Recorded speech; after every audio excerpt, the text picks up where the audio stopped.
Okay, so last lecture में अपने ने एचआर मैनेजमेंट सारा पढ़ा था, ह्यूमन रिसोर्स मैनेजमेंट। आज हमारा third area that is financial management. Okay, ये तो सबसे बड़ा इंपॉर्टेंट थिंग है भाई, फाइनेंशियल मैनेजमेंट।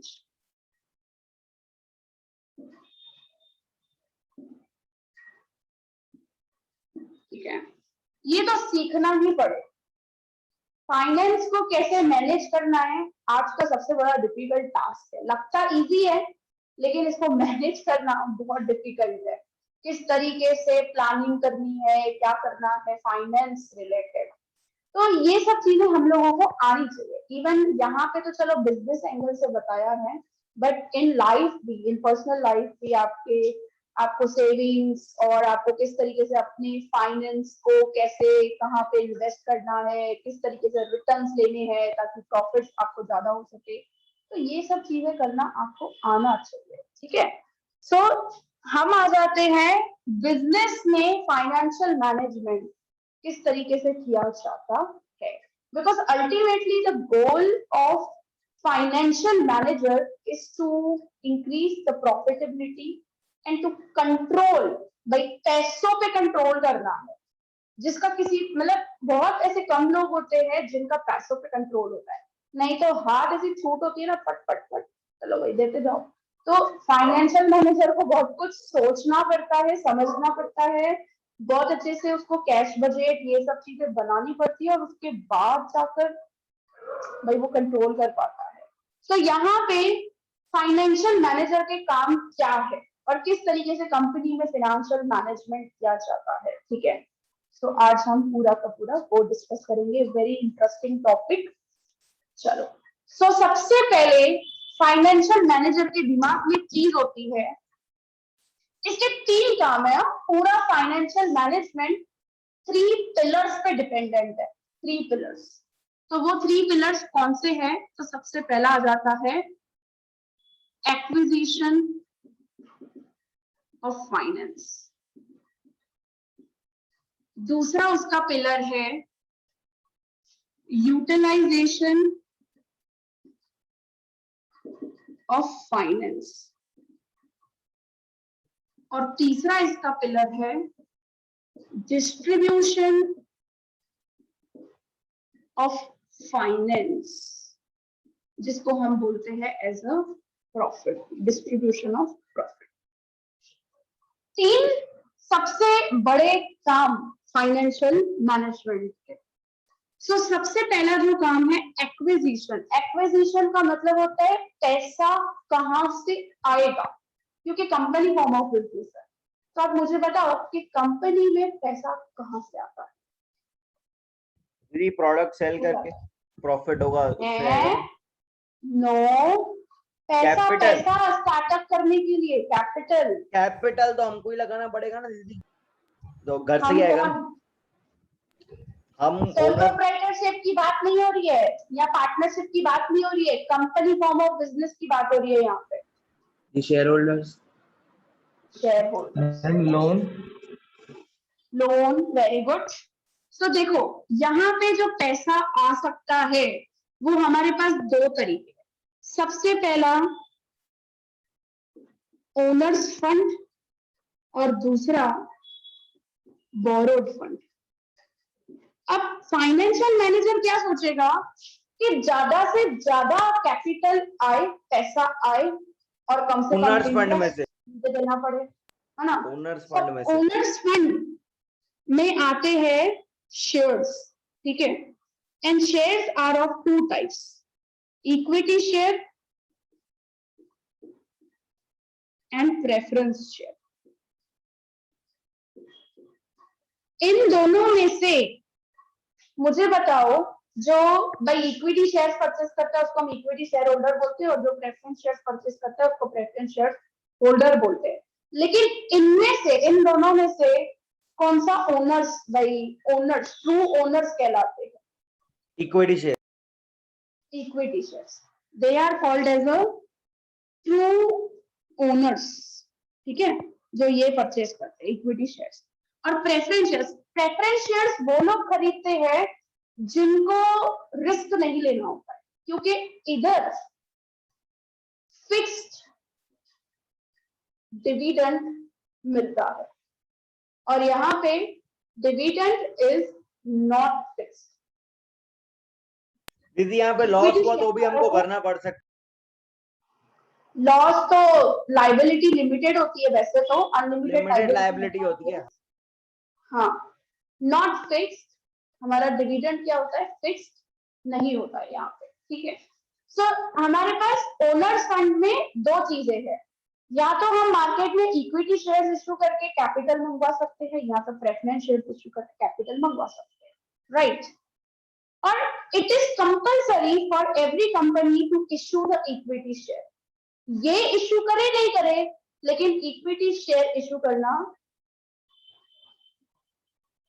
कंपल्सरी है, समझे।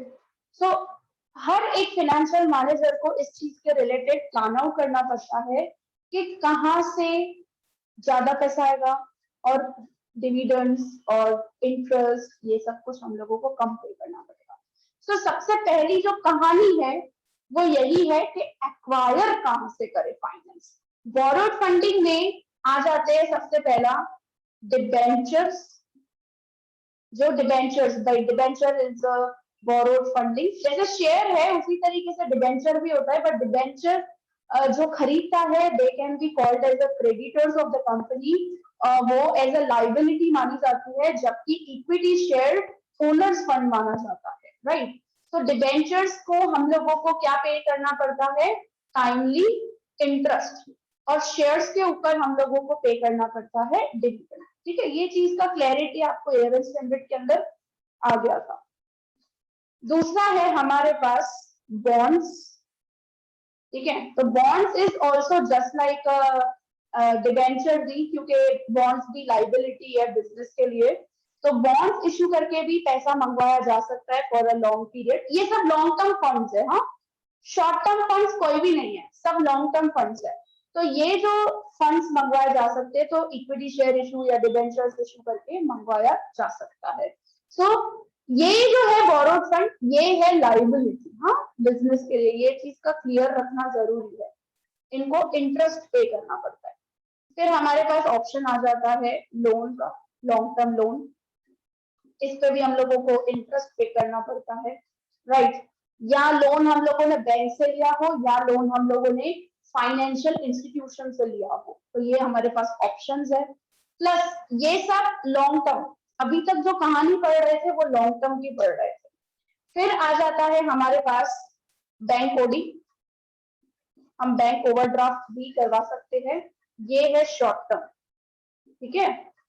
पता है ना बैंक ओवरड्राफ्ट क्या होता है हर किसी को, हाँ या ना? यस दीदी। को नहीं पता है वो रेज हैंड कर सकता है। दीदी एक लिमिट होती है ना, दीदी एक लिमिट होती है ना, कि अगर हमारे बैंक अकाउंट में सपोज तो हमने 5 लाख का चेक इशू किया है, लेकिन हमारे बैंक अकाउंट में पड़े ही 4 लाख है, तो अगर हमारी लिमिट 10 लाख तक की उधर से है, तो 1 लाख रुपए उस लिमिट में से निकाल के आप सामने वाले को दे देंगे, निकाल सकते हैं, बैंक में दे देंगे। ऑफ कोर्स, बट ये जो फैसिलिटी है वो कौन से अकाउंट में मिलती है? करंट अकाउंट, यस, बिजनेसमैन को मिलती है, ठीक है, ट्रेडर्स को मिलती है, यस। बैंक ओवरड्राफ्ट है, देन हमारे पास कैश क्रेडिट आ जाता है, ठीक है, this is also short term. Credit period मतलब कैश क्रेडिट, मतलब कैश क्रेडिट पर मिलना, ठीक है, कुछ टाइम पीरियड पे, 3 महीने, 4 महीने, 1 महीना, कुछ रेट ऑफ इंटरेस्ट पे। तो दीज आर सम ऑप्शंस, और मैं यहाँ पे लगा देती हूँ etcetera. So these are some options जहां से कंपनी फाइनेंस रेस कर सकती है। वो डिपेंड करता है कि कंपनी को लॉन्ग टर्म फाइनेंस चाहिए, शॉर्ट टर्म फाइनेंस चाहिए, या मीडियम टर्म फाइनेंस चाहिए। तो जैसा जैसा ये सब सोर्सेस है, इन सोर्सेस के थ्रू कंपनी अपना कैपिटल, अपना फाइनेंस रेस कर सकती है। So it is a responsibility of financial manager to raise और to acquire the finance in the efficient way, efficient तरीके से उसको एक्वायर करने की कोशिश करनी है, ठीक है। अब सीधी सी बात है, देखो आपको है ना चैप्टर है, चैप्टर नंबर 8 एंड 9, मैं फर्स्ट चैप्टर में इतना डेप्थ में नहीं जा सकती हूँ फाइनेंशियल मैनेजमेंट के रिलेटेड, क्योंकि हमारे पास 2 चैप्टर है पूरे के पूरे, एक फाइनेंशियल मैनेजमेंट है, दूसरा फाइनेंशियल मार्केट है। मार्केट मतलब जहां से ये हम एक्वायर कर सकते हैं, ये सारे शेयर्स, डिबेंचर्स और ऐसे सब चीजें। तो हमारे पास पूरे 2 चैप्टर्स है फाइनेंशियल मैनेजमेंट को समझने के लिए। तो हम जब चैप्टर पे आएंगे तब हम लोग पूरा एक एक चीज के रिलेटेड, भाई ये जो ओनर्स फंड, बोरोड फंड, ये जितना भी टॉपिक है ना, एक एक के लिए कि कंपनी ओनर्स फंड कब प्रेफर करती है, क्या सोच के प्रेफर करती है, बोरोड फंड्स कब प्रेफर करना चाहती है, क्या फाइनेंशियल मैनेजर के दिमाग में चीज क्या क्या चलती है, कौन से फैक्टर्स को देखना पड़ता है, वो सब चीजें आप वो पर्टिकुलर चैप्टर में पढ़ोगे। ठीक है, हाल फिलहाल आपके अभी तक तो इतना छोटा सा जस्ट फाइनेंशियल मैनेजमेंट का पैराग्राफ दिया हुआ है, बट तो भी मेरी जिम्मेदारी है कि मैं आपको थोड़ा सा क्लीन करूं, थोड़ा सा क्लियर बताऊं आपको। ठीक है, तो सबसे पहली जिम्मेदारी आ जाती है एक्विजिशन ऑफ फाइनेंस, भाई पैसा कहां से लाया जाए। तो 2 options, owner's fund and borrowed fund. ठीक है, तो ओनर्स फंड में हमारे पास ये ऑप्शंस है और बोरोड फंड में हमारे पास ये ऑप्शंस है। ठीक है, so it is a responsibility of financial manager to acquire the finance in very economical way or efficient way. अब दूसरी बात आती है यूटिलाइजेशन ऑफ फाइनेंस। अब पैसा आ गया, ठीक है, कैपिटल आ गया, अब उस कैपिटल को इस्तेमाल कैसे किया जाए। सो देयर आर 2 ऑप्शंस, समझे। काफी बार कैपिटल हम लोगों को ऐसा, मतलब जो कैपिटल है उसके हम लोगों को 2 पार्ट्स करने पड़ते हैं। एक हम लोगों को लॉन्ग पीरियड के लिए चाहिए होता है और दूसरा हमको शॉर्ट टर्म के लिए, समझे। अब जैसे यहाँ पे हम लोग बोल सकते हैं, मतलब एक फिक्स पीरियड के लिए हम लोगों को पैसा चाहिए होता है। फिक्स पीरियड इन शॉर्ट में ऐसा बोल सकती हूँ कि असेट्स, असेट्स जिसको हम लोग फिक्स कैपिटल भी बोलते हैं, ये जो मैं लिख रही हूँ ना यहाँ पे, इसको क्या कहा जाता है, फिक्स कैपिटल, और यहाँ पे क्या कहा जाता है, करंट या शॉर्ट टर्म कैपिटल।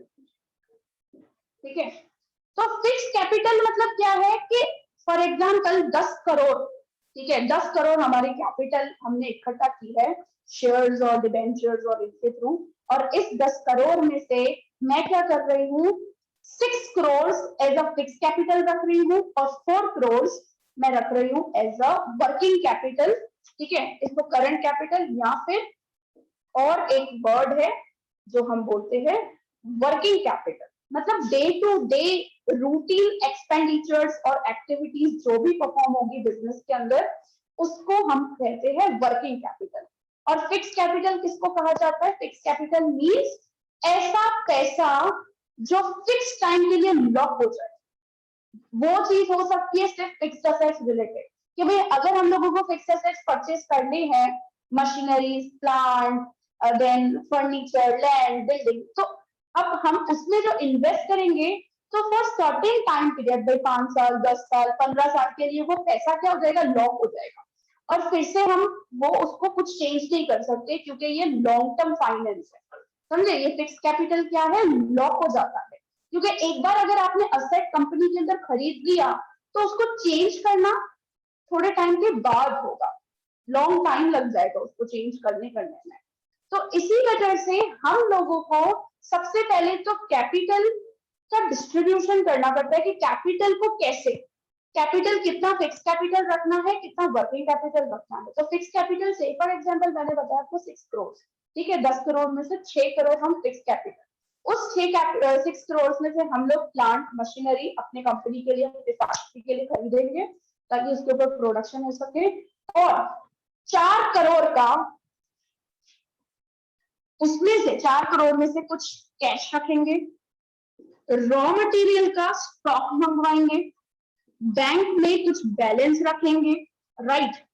किसी भी, भाई हम लोगों ने किसी को फॉर एग्जांपल डेटर्स है, ठीक है, किसी को हम लोगों ने सप्लाई किया है, सेल्स किया है क्रेडिट पर, तो वहां से भी तो पैसा आएगा ना, राइट। बट हाल फिलहाल क्या है, अटका हुआ है, तो वो भी यहाँ पे लिखा जाता है। तो ये जो चीजें, ये जो आइटम्स है जो आप फाइनल अकाउंट्स में करंट असेट्स में लिखते हो, जो चीजें, समझे, तो वो सब चीजें यहाँ पर आती है। वर्किंग कैपिटल का मतलब ही ये होता है day to day routine activities और ऑपरेशंस के लिए जो भी हम लोगों को हाथ में कैश चाहिए, कैश मतलब सीधी सी बात है, बैंक बैलेंस हमारे पास कितना होना चाहिए, और स्टॉक कितने रुपए का है, डेटर्स कितने रुपए के है, तो ऐसी सब चीजें जो होगी वो एज अ वर्किंग कैपिटल माना जाता है। ठीक है, सो फर्स्ट ऑफ ऑल कैसे यूटिलाइज करना है, it's actually depend on the company size, कि कंपनी की साइज कैसी है, कंपनी का टाइप कैसा है।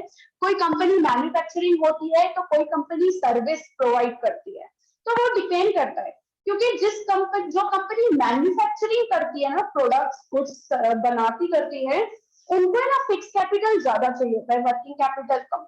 लेकिन जो कंपनी सर्विसेज प्रोवाइड करती है, जैसे बैंक, ठीक है, bank is also ICICI, HDFC, ये सब क्या है, it's like a public company जो बैंकिंग सर्विसेज प्रोवाइड करती है। तो उन लोगों को क्या होता है, फिक्स कैपिटल इतना चाहिए होता है, वो लोग ज्यादा से ज्यादा अपना पैसा वर्किंग कैपिटल में इन्वेस्ट करते हैं। तो यहाँ पे दूसरा क्वेश्चन फाइनेंशियल मैनेजर के लिए ये आता है कि इस कैपिटल को इस्तेमाल कैसे करना है। ठीक है, तो वो डिपेंड करता है कंपनी के टाइप, साइज, प्रेफरेंस कैसा है, उनका क्या मैन्युफैक्चरिंग है, और मैन्युफैक्चरिंग भी डिफरेंट डिफरेंट तरीके से होता है, समझे। तो डिपेंडेंसी है कि जिस भी कंपनीज को अगर असेट्स ज्यादा चाहिए तो वो अपने ज्यादा से ज्यादा यूटिलाइजेशन फिक्स कैपिटल में करता है, और जिस कंपनीज में भाई से फॉर एग्जांपल ट्रेडिंग होती है, काफी ऐसे लोग होते हैं ना, काफी ऐसी कंपनीज होती है जो सिर्फ प्रोड्यूसर से खरीदती है और डिस्ट्रीब्यूटर्स तक पहुंचाती है, ट्रेड करने का काम करती है, तो ऐसी कंपनीज भी इवन है। तो उन कंपनीज को प्लांट मशीनरी नहीं चाहिए, उन कंपनीज को ज्यादा से ज्यादा क्या चाहिए, ठीक है, एक अपना लैंड स्पेस चाहिए, बड़ा सा गोडाउन और ऐसी सब चीजें चाहिए स्टॉक मेंटेन करने के लिए।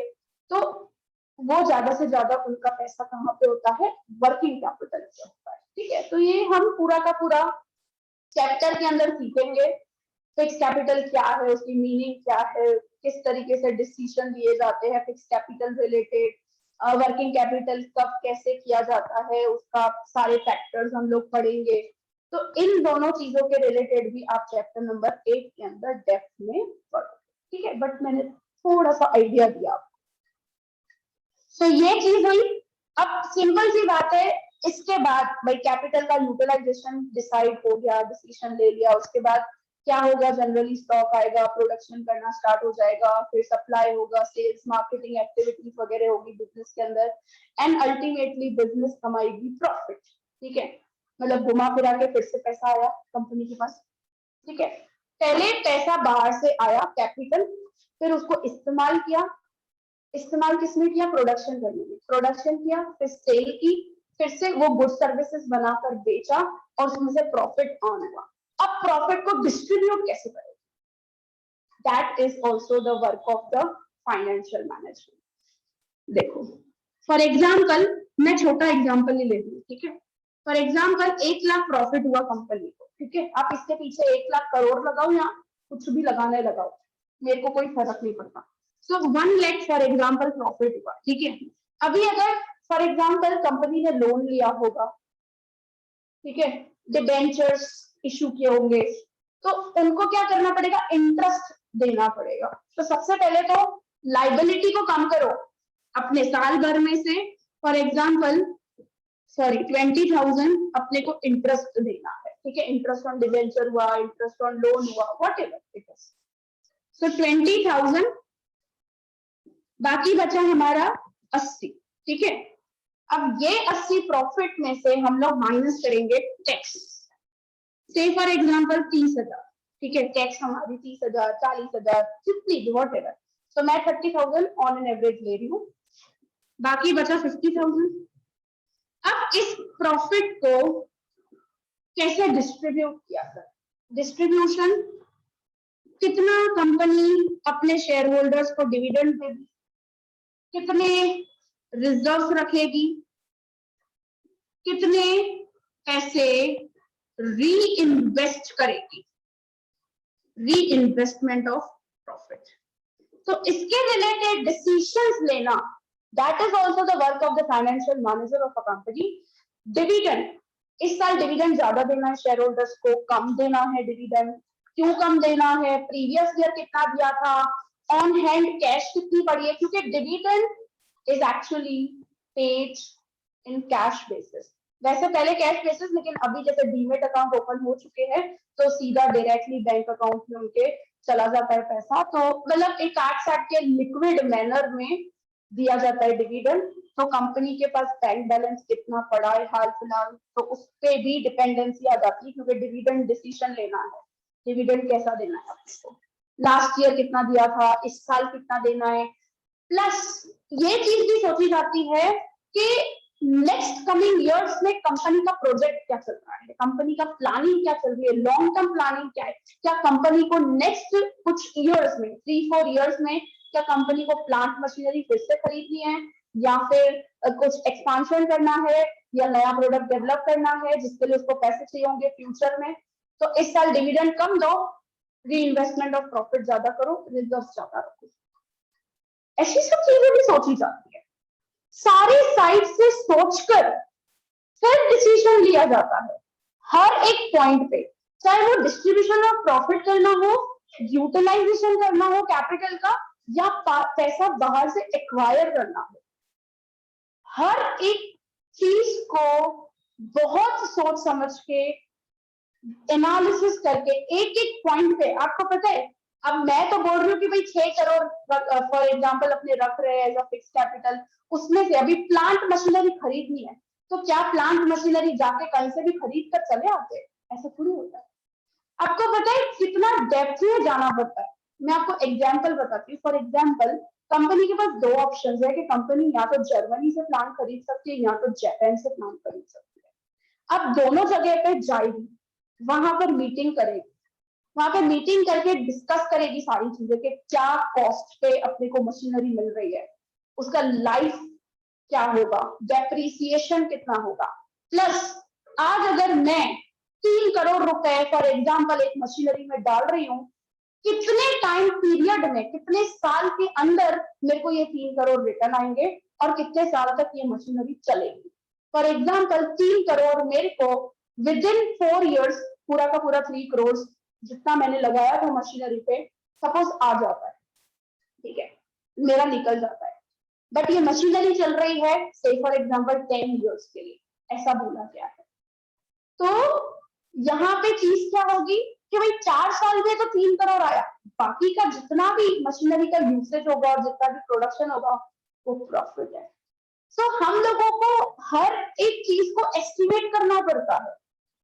इन्वेस्टमेंट मशीनरी मेंटेनेंस भी तो ऑफ कोर्स मैं वही बोल रही हूँ, रिपेयरिंग, मेंटेनेंस, बहुत सब कुछ सोचना पड़ता है। ये तो चलो जैसे कैसे मैं ऊपर से आपको जस्ट बता रही हूँ, ना तो इतना डेप्थ में जाना पड़ता है, इसकी पूरी कैलकुलेशन करनी पड़ती है, इसका पूरा अकाउंटिंग में दिखाना पड़ता है हर एक चीज को। प्लस इसका स्क्रैप क्या होगा अगर 10 आज इन्वेस्ट भी नहीं किया है, इन्वेस्ट करने से पहले ये सब चीजें सोच रहे हैं कि आज अगर खरीदेंगे, इन्वेस्ट करेंगे 3 करोड़ रुपए मशीनरी के अंदर, तो 10 साल के बाद उसको जब बेचेंगे तो स्क्रैप कितना मिलेगा, उसकी कैलकुलेशन भी करते हैं। और डेप्रीसिएशन, आपको क्या लगता है कंपनी जो डेप्रीसिएशन निकालती है तो वो एज अ डेप्रीसिएशन रिजर्व्स में डालती जाती है पैसा, ताकि 10 सालों के बाद फिर से अगर प्लांट मशीनरी खरीदना हो तो उन्हीं पैसों में से वो नया प्लांट मशीनरी खरीद सके। ये तो हम लोग कोई भी गाड़ी खरीदते हैं या क्या, तो हम लोग पैसा साइड नहीं करते डेप्रीसिएशन का, कंपनीज के अंदर तो रिकॉर्ड, चलो भाई मानते हैं रिकॉर्ड, लेकिन that depreciation amount is actually goes into depreciation reserve। इधर रिजर्व्स में जाती है ना, उसको हाथ भी नहीं लगाते वो लोग उन पैसों को। तो सब चीजों को सोचकर वर्किंग कैपिटल, आपको लगता है ये स्टॉक, बैंक बैलेंस, डेटर्स ये सब इतना छोटा होगा समझने में? फिक्स कैपिटल समझना आसान है, फिर भी वर्किंग कैपिटल समझना और मुश्किल है। उसके रिलेटेड कितने फैक्टर्स है, कितना हाथ में पैसा होना चाहिए। आज फॉर एग्जांपल जो प्रोडक्शन साइकिल चलती है, भाई मैंने अगर फॉर एग्जांपल रवि से मैंने 3 लाख रुपए का रॉ मटेरियल लिया आज, और मैंने उसको बोला कि अब मैंने रॉ मटेरियल लिया है, मैं 3 महीने के बाद तुझे 3 लाख रुपए दूंगी। अब सोचो वो रॉ मटेरियल में से सबसे पहले तो मुझे उसको कन्वर्ट करना है सेमी फिनिश गुड्स में, सेमी फिनिश गुड्स से फिनिश गुड्स में कन्वर्जन होगा, कन्वर्जन होने के बाद उसकी पैकिंग और उसका स्टॉक मेंटेन होगा, उसका स्टॉक मेंटेन होने के बाद उसकी सेल होगी, सेल होगी, सेल भी क्रेडिट पे होगी। तो सामने वाला मुझे जब पैसा देगा तो मैं रवि को पैसा दूंगी ना। अब सोचो साइकिल कैसी चल रही है, कितनी बड़ी प्रोडक्शन साइकिल चल रही है। तो विद इन 3 मंथ्स मुझे मेरे हाथ में कैश आ जाना चाहिए, कैश आएगा तो मैं रवि को पैसा दूंगी, नहीं तो मैं कैसे दे पाऊंगी। और अगर फॉर एग्जाम्पल भाई मेरे पास पैसा आता नहीं है तो मेरे को या तो बैंक ओवरड्राफ्ट करवाना पड़ेगा, मैं कहां से लाऊंगी पैसा, या मेरे को कैश क्रेडिट बाहर से मेरे को उठाने पड़ेंगे पैसे 1% पे 70 से फॉर एग्जाम्पल 0.75% पे। तो अपने बोलते हैं ना, ये लोग क्या करते हैं, आप लोग बिजनेस में जो भी चीजें सुनते हो भाई आधे टके से 1% से हमने पैसे उठाए, क्यों जरूरत पड़ती है ये सब चीजों करने की। आज लॉकडाउन में सारे बिजनेसमैन वालों की हालत क्यों खराब है, बिकॉज ये वर्किंग कैपिटल हिल गया है।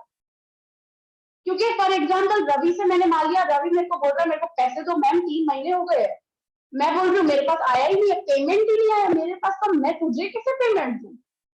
इस साइकिल में इश्यू आया है, क्योंकि देखो सामने वाले की भी गलती नहीं है, अब मैंने तो सप्लाई कर दिया, अब सामने वाले का जो चीज बिकेगा तो वो मुझे पैसे देगा ना, पेमेंट करेगा, मेरे पास पेमेंट आएगी तो मैं रवि को पेमेंट करूंगी और रवि आगे पेमेंट करेगा अपने तरफ से। तो ये पूरा ऐसे सर्कल चलता है। तो ऐसे सर्कल में इश्यू आया है, क्योंकि लॉकडाउन हुआ 3 महीने का, 3 महीने का लॉकडाउन हुआ तो सारी पेमेंट्स डिले हो गई, सप्लाई हो नहीं रहा था, सामने जितना भी लोगों ने या तो प्रोडक्शन कर लिया था और सप्लाई स्टॉक पड़ा था, समझे। अब स्टॉक पड़ा है अंदर गोडाउन में, ऐसे पड़ा का पड़ा ही है, मार्केट में डिमांड चेंज होती जा रही है, फैशन नया आता जा रहा है, तो उस स्टॉक में जो पैसा लगाया हुआ है वो पैसा निकलेगा कैसे, उसमें से पैसा निकलेगा कब निकलेगा, जब सेल करेंगे, लेकिन उस चीज की सेल ही नहीं हो रही है, तो हमारे पास पेमेंट्स नहीं आ रही, पेमेंट्स नहीं आ रही है तो मैं नया प्रोडक्शन कैसे करूं, क्योंकि नए प्रोडक्शन करने के लिए मेरे को रवि से फिर से रॉ मटेरियल चाहिए, तो मैं जब उसको पैसे दूंगी तब मेरे को वो दूसरा रॉ मटेरियल देगा ना, समझे। तो इश्यू लॉकडाउन में ये चीज हुआ, इसका वर्किंग कैपिटल का इश्यू आया, इसको मैनेज करना, ये जो साइकिल चल रही थी उसमें प्रॉब्लम हो गई, समझे, और ओवरऑल इकोनॉमी क्या हो गई, डाउन हो गई। आप सोचो कितना बड़ा झटका दे सकता है ये वर्किंग कैपिटल, एक भाई प्रॉपर तरीके से अगर फ्लो नहीं गया, बस कई बात पूरे इकोनॉमी को हिला डाला। अब समझ में आई पूरी कहानी कि बिजनेसमैन का किस तरीके से क्या हुआ यहाँ पे, और फाइनेंशियल मैनेजमेंट का कितना डेप्थ में काम है। तो क्लियर हुआ एवरीवन, यस और no? Yes yes ma'am. Yes, दीदी। ओके चलो, तो यहाँ पे आपकी बेसिक मीनिंग लिखी हुई है फाइनेंशियल मैनेजमेंट की। इन तीनों को, इन 3 शब्दों को जोड़ोगे ना, बस ऐसे प्रोसेस को ही हम लोग फाइनेंशियल मैनेजमेंट बोलते हैं जनरली। देखो आपके बुक में भी यही चीज लिखी हुई है, पहले introduction, finance is like a life blood of a business. ऐसा नहीं होगा बिजनेस नहीं चलेगा, कुछ भी हो जाए। No activity is possible without finance. Finance is required for establishment, development, expansion, modernization of a business. So financial management deals with the finance function of the business. Financial function means function of acquisition, function of utilization, and function of distribution of finance. So this function must be done in an ideal and an efficient manner. पैसों को इस्तेमाल करना, उसको use करना, मैंने starting में ही कहा हर किसी के बस की बात नहीं है। और अभी आप लोगों को पता चल गया होगा कि मैंने ये सेंटेंस क्यों कहा था, right.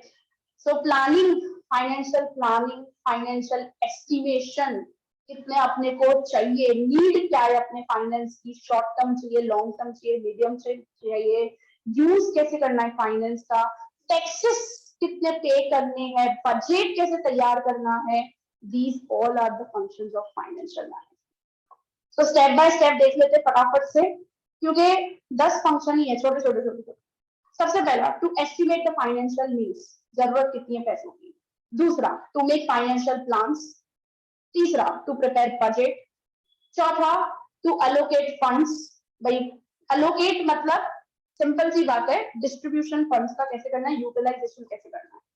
To decide the capital structure, हमको ये जो सोर्स ढूंढना पड़ेगा ना कि कौन से सोर्स से हम लोग पैसा मंगवाए, और उस बेसिस पे हम लोगों को अपने कंपनी का कैपिटल स्ट्रक्चर तैयार करना पड़ेगा। Capital structure means it's a combination of owner's fund and borrowed fund. कितना ओनर्स फंड होना चाहिए, कितना बोरोड फंड होना चाहिए कैपिटल में, मतलब कितना ओनर्स फंड और कितनी लाइबिलिटी होनी चाहिए, समझे। तो ये डिसीजन लेना पड़ता है, कब लाइबिलिटी ज्यादा हो गई या ओनर्स फंड ज्यादा हो गए, क्या सिचुएशन होनी चाहिए ऑप्टिमली, वो डिसीजन फाइनेंशियल मैनेजमेंट का काम। To carry out the procedure of acquiring the finance, ये शेयर इशू करना मजाक है, इतने लंबे प्रोविजंस है ना कंपनीज एक्ट के, इतनी बड़ी लिस्ट है। आपको पता है शेयर इशू करने के लिए कंपनी को सेबी से परमिशन लेनी पड़े, गवर्नमेंट से परमिशन लेनी पड़े, अपने शेयर को रजिस्टर करवाना पड़े, उस रजिस्टर में कितना लेंथी प्रोसीजर होगा, कंपनी का प्रीवियस लास्ट ईयर से टर्नओवर उसका मिनिमम इतना चाहिए, इतने सारे प्रोविजन है।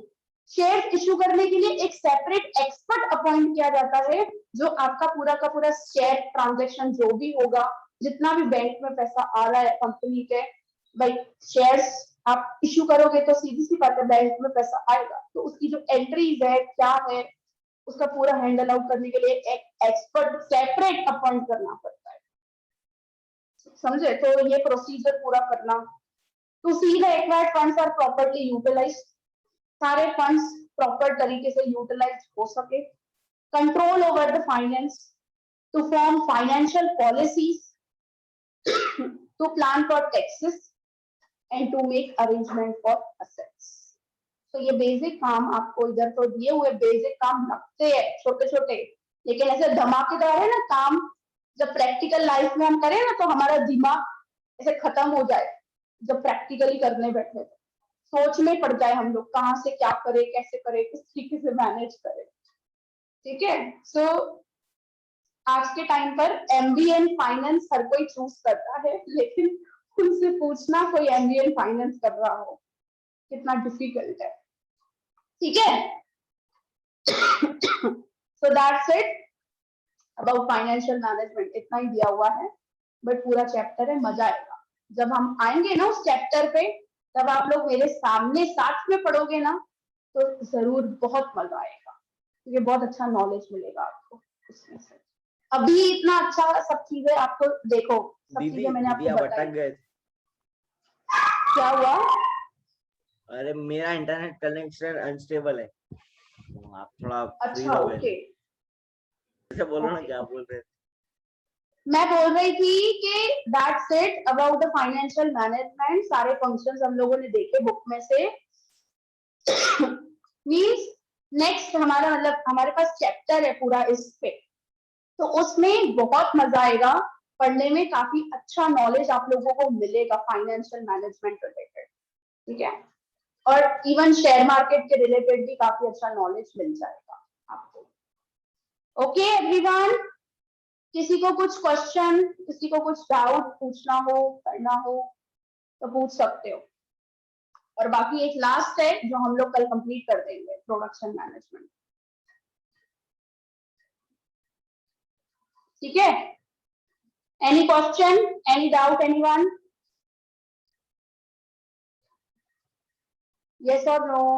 और जिसने अटेंड आज का नहीं किया होगा ना, सच में उसको तो इतना बड़ा लॉस हुआ होगा ना। अब बैठ के रिकॉर्डिंग सुनो। Yes, any question, anyone? No, ma'am. Clear? एकदम मजेदार था ना, मजा आई ना? Yes ma'am.